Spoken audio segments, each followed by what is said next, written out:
If I could describe the Get My Life tour in one word, it would be vulnerability. Showing up for yourself is so important. Welcome to the Get My Life tour. I'm your host, Lydia T. Blanco.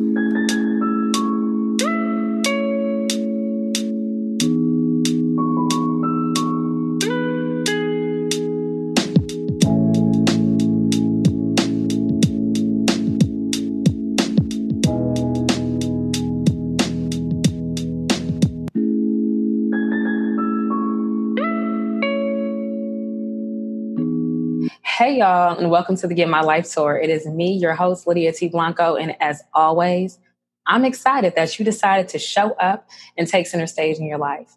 I could not be more excited for today's conversation, and it's because it's about love and relationships. Two things I feel like all of us talk about 90% of the time. I could be wrong. Don't quote me. That is not a stat. That's just based on personal experience. But today I am enthusiastic because I have Jantae Rashaun, who is a love and relationships expert and author. And she is really helping people set the standard for their dating.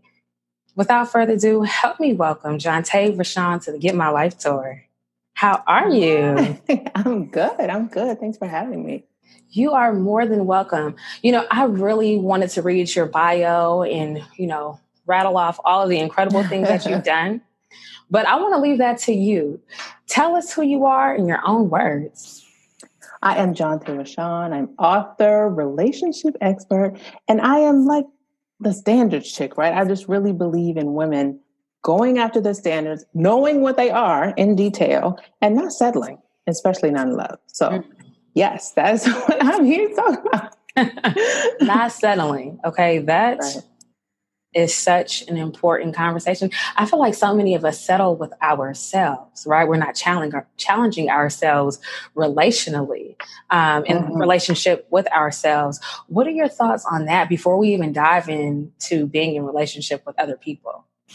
Well, that's so good that you say that, because that's the first piece. You start there. Like my first chapter in the book, we start with that mindset. Shift your mindset. You have to have the right mindset. And part of that mindset is knowing your worth and your value. And if you don't understand that, you can't go out and find love and expect to be treated a certain way. So that's where it starts, with knowing yourself, knowing what you want, knowing the vision that you have for your life, and then really being able to find someone that fits into that mold. I love that. I'm so hype about us connecting because we were able to connect on another platform, and there were so many incredible women in the room. And I was so excited when you reached out to me. I was like, wait, love and relationships. Number one, it was such a pivotal time for me relationally, personally. And I always want to hear from an expert. We go to blogs and different magazines and we're reading all these columns and these books. And I'm like, okay, now here's my opportunity to speak with someone who knows what they're talking about, who has had their own experience and is now helping other people do the work, right? Their heart work, so that they can, I guess, live the lives of their dreams, right? And pursue their heart's desire. So thank you for reaching out. Of course. I thought you were just amazing. I love what you're doing. So absolutely. Thank you. Okay, so let's talk about love, right? But I kind of want to know more about your love story, right? We always want to establish credibility here on the Get My Life tour. But what has your journey been like from, Jantae, who was looking for love, to Jantae, who is this expert and author who's helping other people get their lives relationally?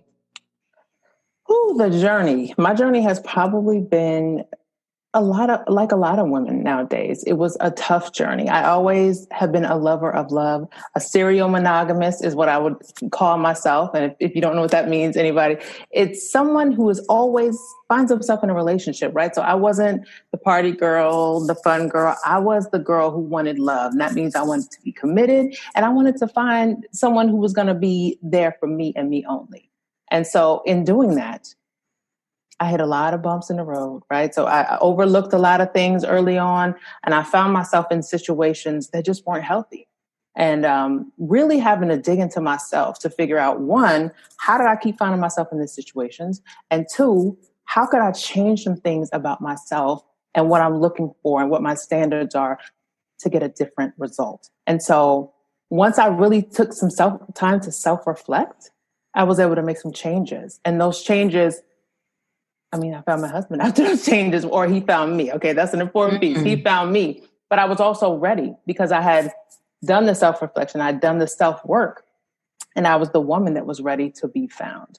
And so when I met my husband, long story short, he proposed in 6 months. We were married 6 months after that, and we've been married for 13 years. So I have been there on the journey, walk the walk.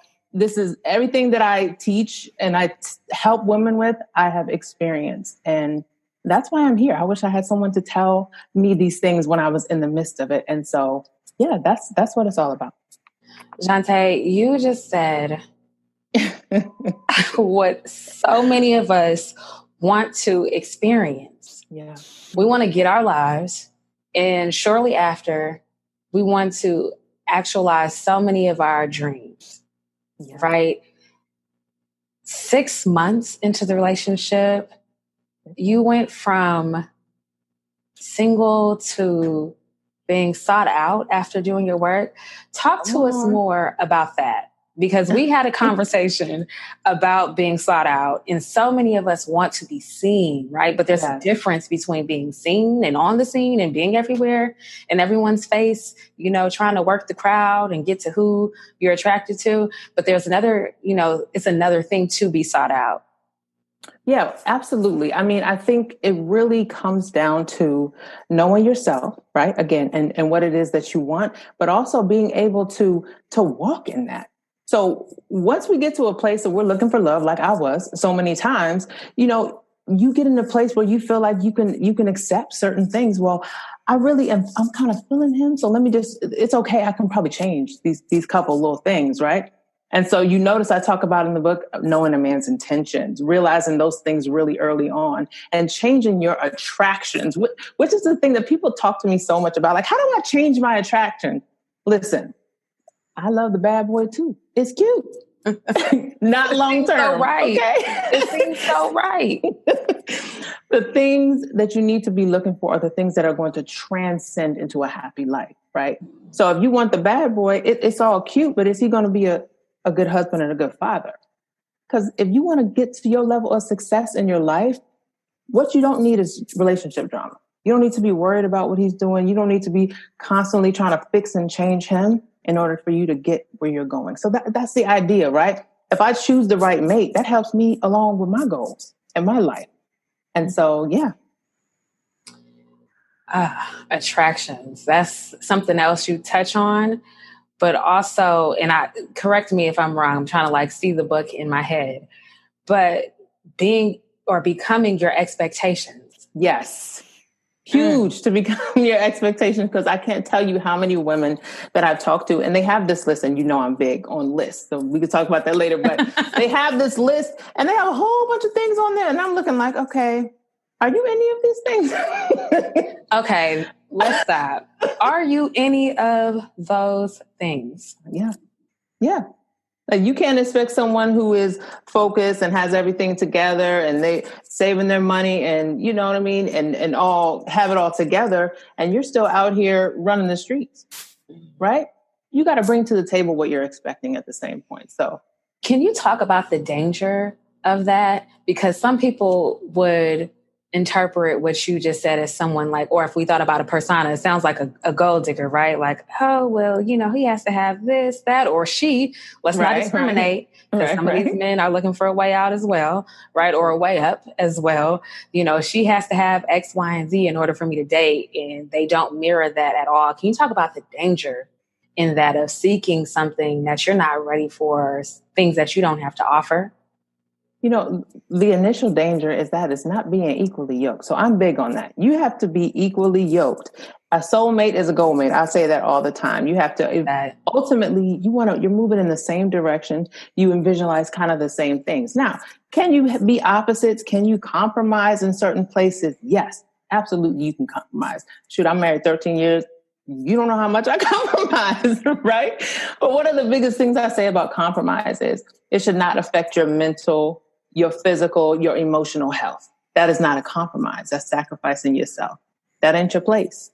That's not your place. Mm-hmm. And so the danger in that and wanting something that you don't have yet is how y'all gonna move along. You know, we have to be able to move along together and grow together. So please become your expectations, ladies. You don't want to have someone looking at you like a gold digger, or, you know, finding a man that's looking at you. He's looking for his little sugar mama, and that's not you either.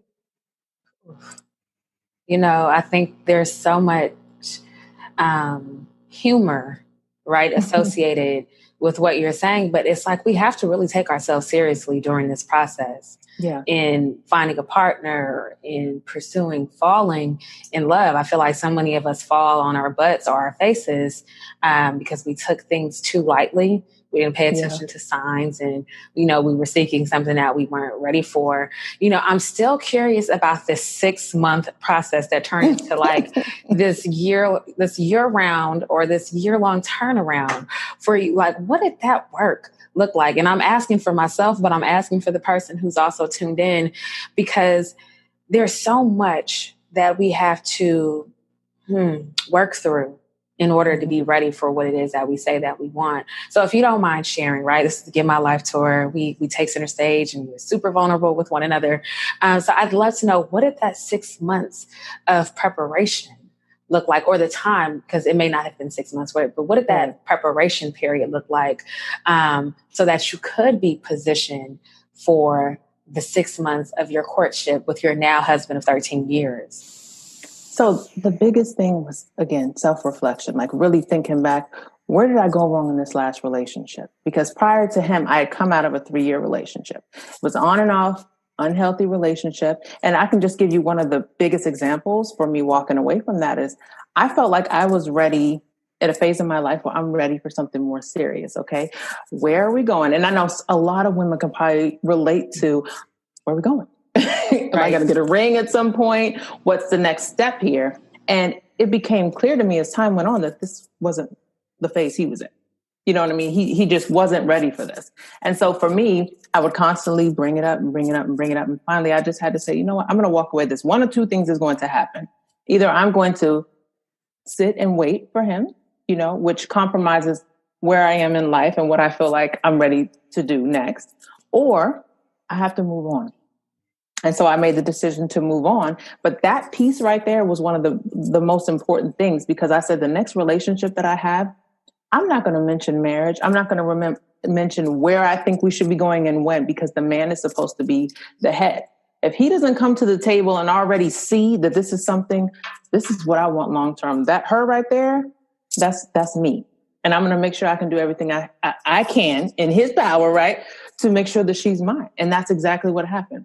When I met him, it just kind of flowed. Everything he said, he did, right? And I talk a lot about that, intentions, right? Everything he said, he did. It was no question. I didn't have to question. He brought up, hey, I think we should do, this. And then he did it. I remember we went on a vacation, our first vacation, and he said, when we get home, we should go look at rings. Girl. And after me never mentioning it, that's what I'm talking about. Having a man that knows you, that's mine right there. And going for that. I am smiling ear to ear. I'm giving you every dramatic motion I can, because that excites me. And I use the word excited a lot when I'm having these conversations, because it is a blessing to be able to hear from women and them honestly share, right, their experiences, their journeys, their pain points, and how they've been able to come out on the other side. So it warms my heart to hear that and to know that those men exist. There are women out there who exist, right? You were ready for, you took your season of preparation seriously. Oh, yeah. Right. I can't imagine that it is easy to insert yourself in the relationship of your dreams after unlearning so much. What was it like aligning yourself with your heart's desires as it manifested right in front of you? It actually, it was innate. It just fit. You know what I mean? But one thing about me is I make mistakes just like we all do, but I make sure that I'm not going to make the same mistake twice. right? And so I consider myself a student of life. And anybody who knows me will say that. She finds a lesson in anything she do. And they think it's funny. I watch movies that have nothing to do with my life. I read lots of books, but I am literally learning from situations and all types of things. And so the same thing, everything that I endured, I was like, all the wrong men that I dated, the heartbreak, they were 3 of the different types of men, none of the same issues, because we're not going back down that road. Right. But when we met, it was definitely something different. And there were a couple times that I had to catch myself. And I can think of one specific instance. I knew that I didn't want to, me personally, this is just my personal standard. I didn't want to live together before marriage. And so there came a point, though, I guess he felt like, okay, I'm ready for the next step. And he said, hey, here's the key. I'm closer to your job. You should be here. And I had to catch myself because, I'm into him too, but I had to catch myself. And I was like, I don't really believe in that. And he was like, okay. And then we got to the next phase. A couple months later, it was a ring. But not being afraid to own your standard, right? And the right guy is going to step up to that. So many times I hear women all the time that we're sacrificing what we really want in our heart to keep someone or to attract someone. And I really want them to understand you don't have to do that. There's a man for you, the right man for you. You're not going to have to do all that. I think so many of us, and I'll speak for myself, you go through relationships with the process of getting to know people. And then at some point you kind of strategize ways to be more malleable, right? Without compromising your standards, but it's almost impossible. Let's talk about boundaries as it relates to standards. Boundaries. Let's talk about boundaries because we think we have strong boundaries. And then someone starts teetering over that line or we start backing away from that line and it becomes blurred. And then we're wondering what in the world just happened. Right. Boundaries is something that I love boundaries. I mean, I'll tell you this, even in my marriage, I have a lot of people that will ask me questions about this marriage. And I'll say, we have boundaries. And, what do you mean you have boundaries? You guys don't do this and you don't do that. Isn't that kind of like jail? No, it's not kind of like jail. Our boundaries just are based on a mutual respect for one another. Boundaries in a relationship should not feel like you're being hindered from doing something, right? It's just, I believe in a hedge of protection around your marriage, around your relationship, right? So if you can protect home, there need to be some areas that are not crossed. And that's just to protect home. And a lot of women nowadays, they struggle with that piece. So I'll use the club as an example, right? Because, we all love to go out and have a good time and party, right? And she'll say, well, I love going to the club, but, he doesn't want me to go to the club. Well, if you love the man and you love the relationship and you're happy in the relationship, right? So what is the club really designed for? We're out here mingle and meet, right? Right. I mean, we're out here to mingle and meet. So why are you walking to the lion's den and you have what you're happy with? It has nothing to do with trust. Come on, Jantae, 1 second. You know what? Say that one more time for the people in the back. Listen, stay out of the lion's den if you're happy where you are. That's part of a boundary. Oh my gosh. It makes me think about a conversation that I have often. I do not like dating around. I don't know what it is. Maybe I'm just super old fashioned or I don't have the time or I'm just not interested in dating multiple people at a time. It's never been my thing, right? Some people are like, oh, well, you have to see what's out there and live your life, Lydia. You're not going to be young forever. And I'm just like, I don't want multiple men to be able to stand in a circle and be like, oh, yes, I know this about Lydia. And Lydia, yeah, no, yeah, Lydia. No, I don't think it's meant for me to get to know everyone, vice versa, right? But with that, I always tell my girlfriends and guy friends as well, like there becomes a time when too many options becomes a problem. Oh, yeah. Like going to a club, like you're saying, stay out the lines, then you don't need as many options. Like, what are your thoughts on that? I think especially as it relates to men, because I'm going to touch on them first. There's a saying that men are as faithful as their options, right? Now, I'm scared of that saying. I've never heard that before. I'm using men are as faithful as their options. But after talking to so many men, okay, I believe that is the case for some. There are some men that it is really difficult for them to not take what's offered, right? Those aren't the men we want, by the way. Right? You're setting your life up for a headache throughout the years, okay? So those aren't the men we want. But there are literally men who are not that way. So a lot of women have that in their mind. Men, they're going to take whatever's thrown and this and that. They are not all that way. And I have to drill that to women because they're so tainted. And I understand it's crazy out there right now, especially, back when I was single, social media wasn't like it is now. Right. So just imagine, I have a lot of women that I coach that they're on, they might say, oh, we're texting. I met someone online and we're texting, and then he'll just fall off. Well, there's a good chance that he was just scrolling through Instagram and came across something he liked. That's how short the attention span can be. Okay. So it's real. It's real. Yeah, and I don't even know how I would even handle that. It's really, really tough. But I really believe that your standards can set you apart in that regard, right? Because there's so many options. I mean, there's a booty everywhere you turn on Instagram, right? Right. Keep yours tucked in, okay? The right one's going to come along, and he's going to want what your value is and what you really bring to the table.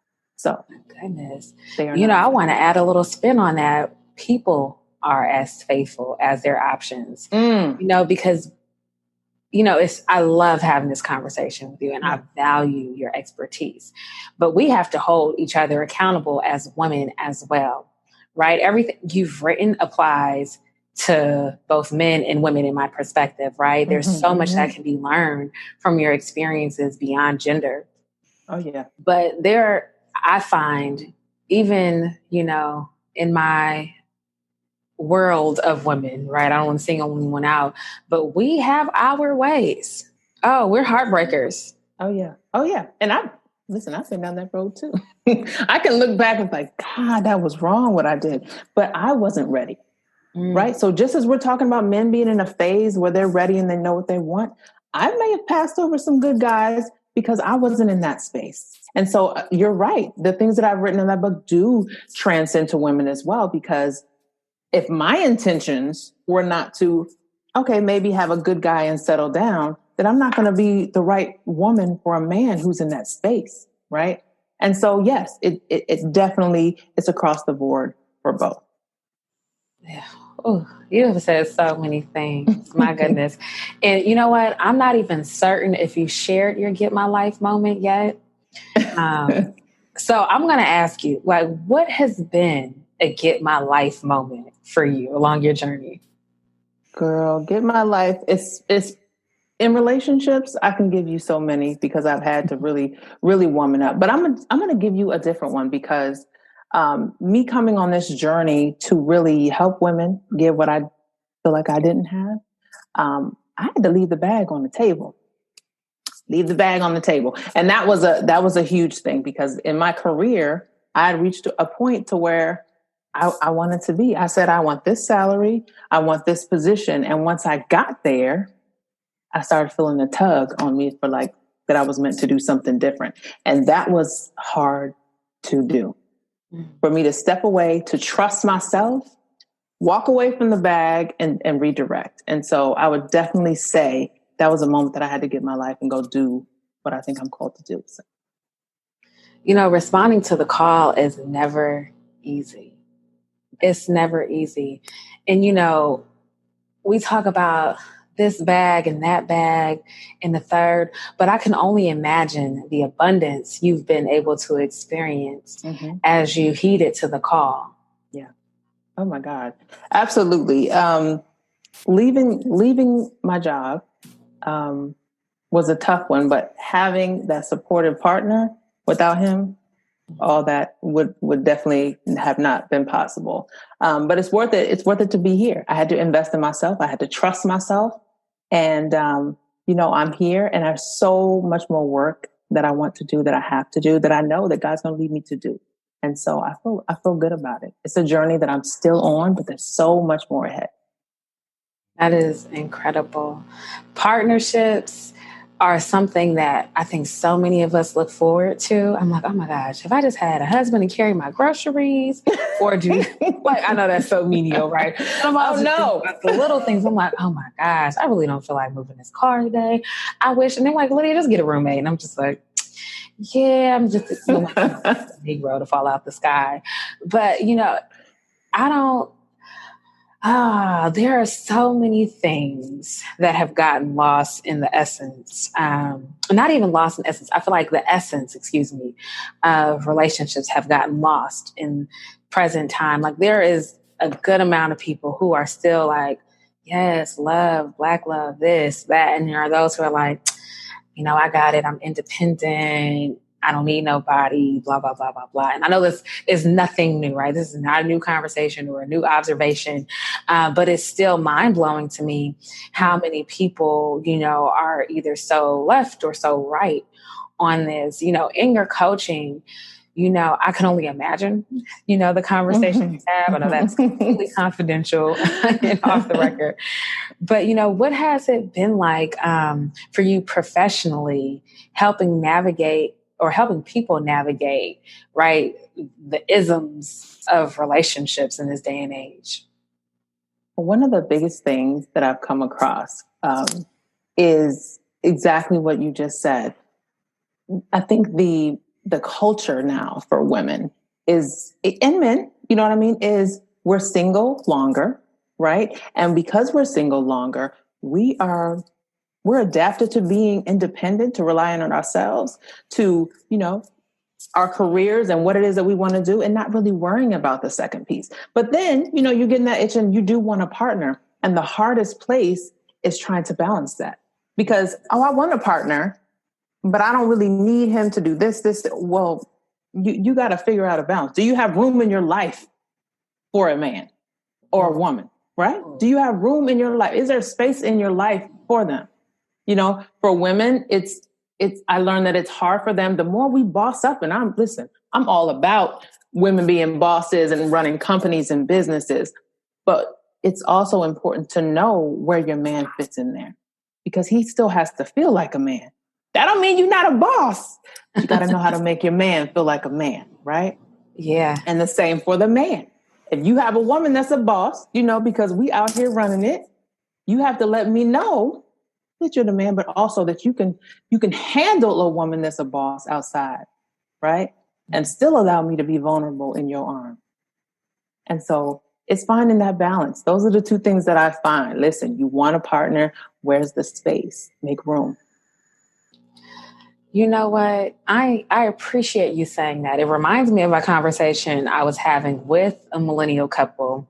We were in Florida. I was covering an event for work, and I was sitting at the table with them, and they were sharing gems for their relationship. They were high school sweethearts, have their children, homeowners, all of these things. But they have had a very interesting journey relationally and as parents. There have been health challenges with their children, and they are young and entrepreneurial. One is in corporate America, and they were just sharing the ins and outs. And I was so grateful for the conversation. I was also challenged in that conversation because, I've made this joke about this magical Negro falling out the sky. I've kind of fallen back from that joke for a while, because I'm like, okay, God, there's nothing funny about what I want. Let me, be easy and let you do your work.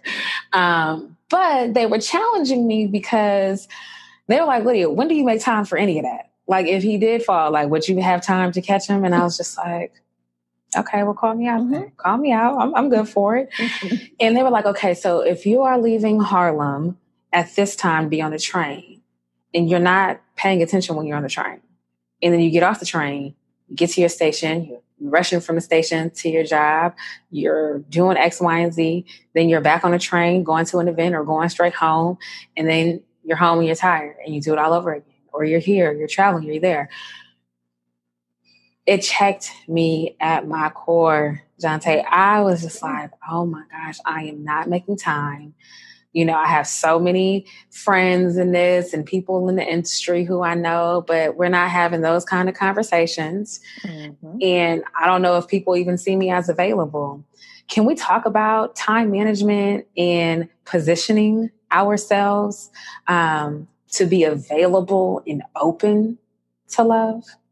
Oh my God, absolutely. Actually, there's a chapter in my book where I talk about the work-life love balance, right? So we all know about work-life balance. But before you are married, when you're single, it has to be a work-life love balance. Why? Because there has to be an extra piece of time carved out for that establishing and growing the relationship piece. That doesn't mean you leave, your social groups that you have, your career where you're focused, but you have to have a piece of time that's blocked out to devote to that, because how are you going to grow and really foster a relationship?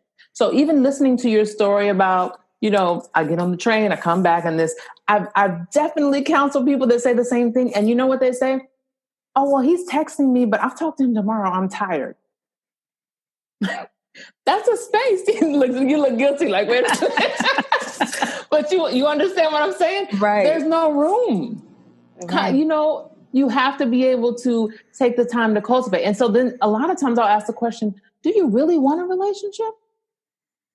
Do you really want one? And I know it's hard. I really sympathize because, I got married before I was so far into my career, right? So you are still, you guys are out here growing your careers and you're striving and more ambitious than, other generations before. And so it is tough, but that's where the balance comes in, because so many women, when they get to their 40s and beyond, and then they look around, they're like, oh my God. Yeah. You know what I mean? So yes, finding that work-life love balance is so key, and it's doable. You know what I mean? Don't knock yourself out, but find creative ways. Set days aside. Set days aside, and only put your time and effort into those who are worth it. Because then we have wasted time. We don't have wasted time. Right. There we go with those intentions and standards and all those things. We don't want to waste any time. But yeah, make space. Oh, I'm reminded of what has come out from Chadwick Boseman, and I believe his wife as well. And I believe it was something that they said to one another is take your time, but don't waste your time. Mm-hmm. And what you said just reminded me of that. It is not easy finding someone who you want to spend an hour with, right? You're like, oh, do I really have an hour? Right. So we're talking about a lifetime here. So there's so much work that has to be done. But you saying like manage your time well, I don't think about, or I don't think a lot of us think about time management as it relates to relationships. Situationships are pervasive. And I am like of the tribe who's like, no, pick up the phone. Let me FaceTime you. I will write you a handwritten note. Okay. I want you to be acquainted with my penmanship. Like, yes, I write like a 5th grade boy, but I need you to be okay with that. Right. I think I was practicing my signature too early in life because I just felt like I was going to be great. So my penmanship is a little questionable, but that intimacy of spending time with one another doesn't have the same value unless there is this hypersexuality or sensuality associated with it. Yeah. It makes me roll my eyes, but I know what I'm talking about. I kind of want to pivot a little bit, and I want to talk about love during quarantine. There are going to be a lot of February babies. There have been a lot of marriage proposals on my timeline. Love People it. who we never would imagine have been quarantined together, like Tiffany Haddish and Common. I'm like, what? And Common, what? But what will happen after quarantine? I'm just like, look, right? And I've been here for quarantine love. It's so funny. I got a marriage proposal in my DMs. I was just like, sir, why are you so bold right now? I was like, well, it's quarantine. I was like, if that is the only reason why. Not less quarantine. That's the line right now. I'm just like, oh, okay, respect. I think we're going to see. Right? But let's talk about this quarantine love and quality time. What are your thoughts about that? Like, is it easier right now? Is it more difficult? Like, should people really be shooting their shots? So here's the thing. And people are going to be like, what are you talking about? I think this pandemic and quarantine and social distancing has been great for dating. It's great. And I'm going to tell you why, because of what you just said, being from the era of don't text me, call me.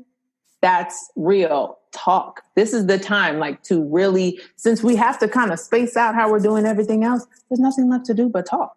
Right. And when you talk, that's really how you form these bonds. That's how you learn about each other. That's how you really learn, what your thoughts and feelings are about things other than just what you're going to sit in front of me and tell me that's scripted, or what you can text me from whatever. I've talked to women that are saying, and I'll ask them questions about the person, and they'll say, wait, let me check my text. I don't remember what he answered. Now, the girl, if you, that means it didn't penetrate at all. It didn't penetrate. So that just goes to show we have to talk, right? Speak to each other, FaceTime. But yes, this is the best thing that's happened, because far too many people are getting physical before they've established any type of emotional, mental connection with this person. And those are the things that lead to longevity. And so quarantine can be a plus, y'all. Just use it right. I love it. I'm here for it, right? I'm like, shoot your shot, but let's be intentional and let's really make it count. I was having a conversation with my sister last night, and I was telling her, look, some people got to step it up, or they're going to have to get rabbits, like the old people rabbits. I probably shouldn't say old people rabbits. I sound like an ageist.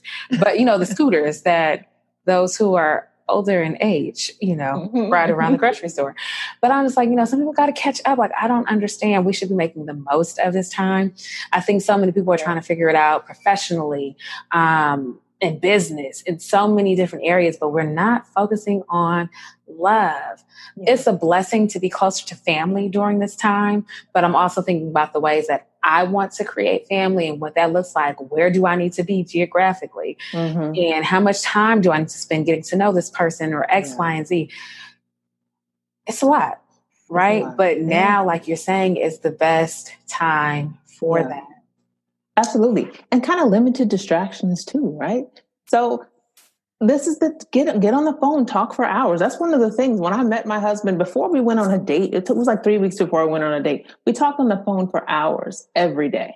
I mean, so much that talking to him on the phone felt like I'd known him for years. And then when we went out, it was kind of like a little awkward. That's how it lets you know how much we had bonded on the phone. So building that solid foundation of just people talk and get to know each other, build a strong foundation. And this is the time, right? This is the time. Take advantage.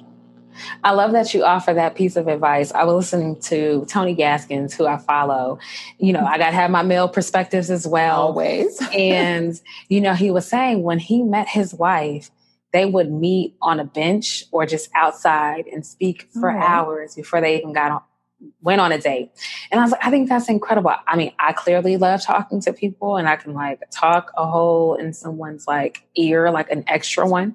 But it's so important to get to know people. I have to ask you about that, because so many of us think that we know someone and they show us their true colors at some point. Right. Maya Angelou says, when someone shows you who they are or tells you who they are the first time, believe them. But how does one cope with that? The unveiling of someone's true self when they have expectations and hopes and goals relationally? It really comes back to that knowing your worth and your value, right? So if somebody reveals something, you might have poured a bunch into them. And I always say, it's better to find out early, right? But we're not always going to find out early. People are good at facades, right? But when you find out, now you know what to do with that information. And you really have to be willing to assess, okay, does this work for me? Is this my happiness? Where I'm going in my life, does it work? And so part of that coping, again, when I told you, make a decision, I can either stay here and I can try to wait for it to change, right? Or I can move forward. And it's just an honest assessment. Think about it like options. It's an honest assessment. What can I do here? And it's not going to be easy. That's the thing. It's not going to be easy. Some of the relationships that all the heartbreak, and I'm telling you, I've been through just about everything you can think of going through. You will be all right. As long as you don't think of it as the end all, be all, know your worth and your value and what you deserve, and keep moving. That's good. That is really good information. You know, I have had my experiences, and sometimes you feel like, oh my gosh, I am so tired of doing X, Y, and Z, and I'm going to course correct, but I'm not doing this. And all these things we tell ourselves in conversation with ourselves. And then we go looking for validation in our conversations with our loved ones, our friends, or whoever else. But, you know, I love that you say, like, it is not the be all end all. Like, it's not. You know, one thing I've learned is to remain hopeful, right? I don't really like the term hopeless romantic. I'm like, I just want to remain hopeful, right? Like, love needs hope. And I'm grateful that you said that, because I'm almost certain, I'm confident. I'm confident that there is someone tuned in who has experienced whatever they may have experienced and are just like, I don't know if this is for me anymore, right? And they've made a decision prematurely. So I appreciate you saying that. Yeah, absolutely. Very important. You know, before I let you go and before we get into our mic drop moment, I want to talk about worth. I'm kind of lost, right? Because I have my question, but oh my goodness, worth is such a huge topic of discussion. Yeah. What I found is that in relationships, sometimes I think I know my worth and I'm so confident about this and that. And then I'm just like, oh my gosh, am I struggling with worth issues? Is it me? I'm not sure. And then sometimes it's me, other times it's not, right? But what would be your advice to people on appraising their value and really standing true in their worth relationally? Well, the first piece would be knowing what you bring to the table. And that's part of that expectation. But also, if you know that you're a good woman and you're capable of being what you say, backing up your actions, you should expect nothing less than that. So if you are all those things, if you're loyal, if you're loving, considerate, this is just at a very basic level. If you're all of those things, why should you accept someone who can't be the same to you? So that's the first thing. The second piece is trusting yourself and your feeling. If you're with somebody and you're constantly beginning to feel hurt, unsure, questioning your value, those aren't feelings that you want to feel, right? Just like you choose your friends, your career based on how it makes you feel. The person that's going to be with you, your everyday walking along, you should feel good in that. Not saying that there's not going to be ups and downs, but it should not make you question your value, your worth, the confidence in yourself. Those are things that's not healthy. That is not healthy. Someone's going to see your beauty. You may not always get along, but they're going to see your beauty and your value and respect you on the human level. Well said. You know, there's this conversation about Black women specifically enduring so much, right? Opting in to struggle and pain and persevering through that and thinking that that's normal. Yeah. Right. And then there's the conversation about us not having to live that way. Right. And to be open to relationships that are functional and healthy and that don't require that pain. What you just said really speaks to that. At least to me, it does, because so many of us are just like, oh, well, you know, if I just do X, Y, and Z, or if I teach someone how to treat me. And I love that Yanla says you can't teach anyone how to treat you, right? They have to know. So many of us spend our time wasting trying to change someone. Doing so. Yeah. So I think that really speaks to that. Do you have any thoughts about that, you know, area of discussion at all? Oh, absolutely. I mean, if you have someone who does not, you know, love you in the way that you can receive love or even feel loved, if your version of love doesn't make me feel loved, That's not going to work.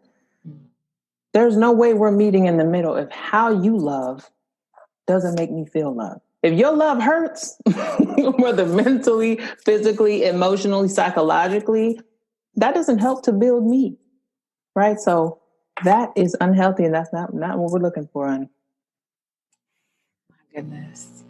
You know, one of the things that I love about your book as I read it are all of the guides and lists. Like, I love how interactive your book is. I don't feel like we've had a lot of discussion points from your book, and I feel like they naturally flow just because of my own curiosity and like how great the points you made are. But I love it. Like, I have my phone here. I downloaded Kindle for iPhone, all these great things. And I'm just like, wait, let me refer to one of these lists. Maybe it was, am I mistaken? I want to go to one of them. My gosh. Right. Okay. So mindset shift takeaways. And this is more of a guide, right? You've really broken down some things for us, right? You put so much thought and intention into creating these guides and these lists to help us work through our stuff, right? Yeah. Why the high level of intention in doing so, especially when you could have just written and we could have gone off for your word? Making lists is a huge part of who I am. That's real. Okay. So when I talk about, making the list of, what it is you're looking for, what are going to be your deal breakers in a relationship, I am huge on lists and I know the value of them. Like, even if I turn to you right now and you looked at my laptop, my monitor, you're going to see 25 sticky notes with notes on them. Okay. So the value in them is when you write things down, they're more embedded into your mind. Right. And it helps you really work through them. So instead of just reading, you can sit down and write, oh, wait a minute, let me check this off. There's a checklist. He needs 5 of those things. This is a problem. So I want it to be really interactive and engaging. And so that's really the idea behind that. I love that because it also helps us create new habits, right? I've written lists of the things that, I want in a partner and who I am presently and what I have to offer.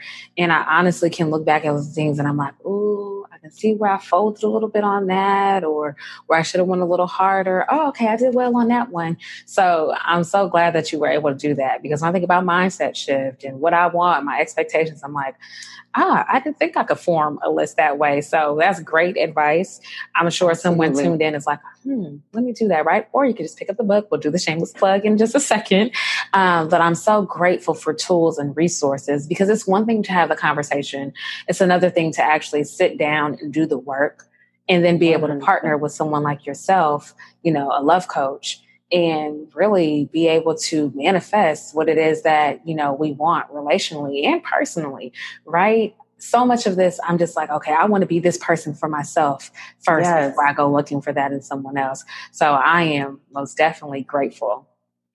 Thank you. And you know what, just to add to that really quick, there are some women that I've coached that the first thing they say is, well, I don't want to put too many things on my list because then I think I'm not going to get them.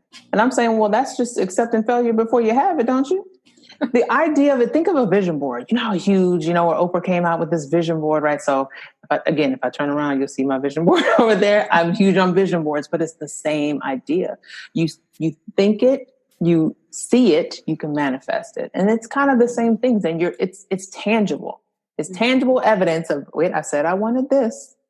This is what I was looking for. I said this was a deal breaker. It's right here written. Why am I accepting it? Right? So yeah, there's so much value in that. Oh my gosh. I just think about the ways in which my lists and things have changed, but in some ways they have not, right? I think our lists mature with us, and so do our vision boards, right? The visions we have for our lives. So I think that is so key. Oh my goodness. Jantae, I cannot get enough of you. And I'm so glad we are, connected, and you shared so much here on the Get My Life tour. You have truly showed up. But we have come to the point on the tour where it is time for you to drop the mic. I don't know what else you want to leave us with. I don't know what else you could give us. You've given us so much. But take a second, and when you are ready, the floor is yours. I would say trust yourself, right? And that just across the board. Trust yourself and knowing who you are, what it is that you want, what you expect out of a life partner. And don't be afraid to change it, to redirect, right? Trust yourself. Don't be afraid to change and know your worth. Stand in it. There you have it. Say no more. This has been phenomenal. I've gotten so much. I'm sure people who are tuned in have gotten more than what they thought they would receive. And I literally cannot thank you enough. I'm like going to send you heart signs and just, express my gratitude to you this way. But tell people how they can learn more about your book, partner with you as a coach, and follow your journey. Absolutely. Of course, on social media, my Instagram is Jantae Rashaun. But if you're interested in coaching, private coaching, and purchasing my book is available on Amazon in both digital and paperback. You can also go to my website at Jantae Rashaun, and there you can find out about my coaching, more about myself, and you can purchase a couple of things there as well. So, lovely. Website is incredible, and so is the book. Thank you. So grateful.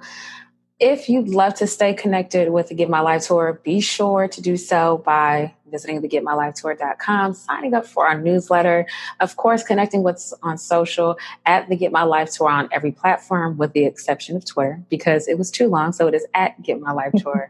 As always, if you want to stay connected with me, be sure to connect with me on social. That's one of the best places. At Lydia T Blanco. You can also visit my website to keep up with what I'm doing journalistically. And, I feel like I have to thank you one more time, Jantae, because Thank you. You are welcome. Keep on this journey. It's so amazing and it's so needed. It's so needed. So thank you so much. I appreciate you saying that. And I appreciate you showing up the way that you did. You have really given us some resources to keep it moving, right? My prayer is that we'll bump into ourselves along the way and learn how to take care of ourselves and love ourselves and really be open for what it is that we say that we want. And I believe that your book is helping in that process. So thank you. Oh, okay. I could be here all day. But I know that we have to get ready for the next stop on the Get My Life Tour. Deep breath. I receive. Thank you so much for tuning in. It has been real. Until the next time, peace.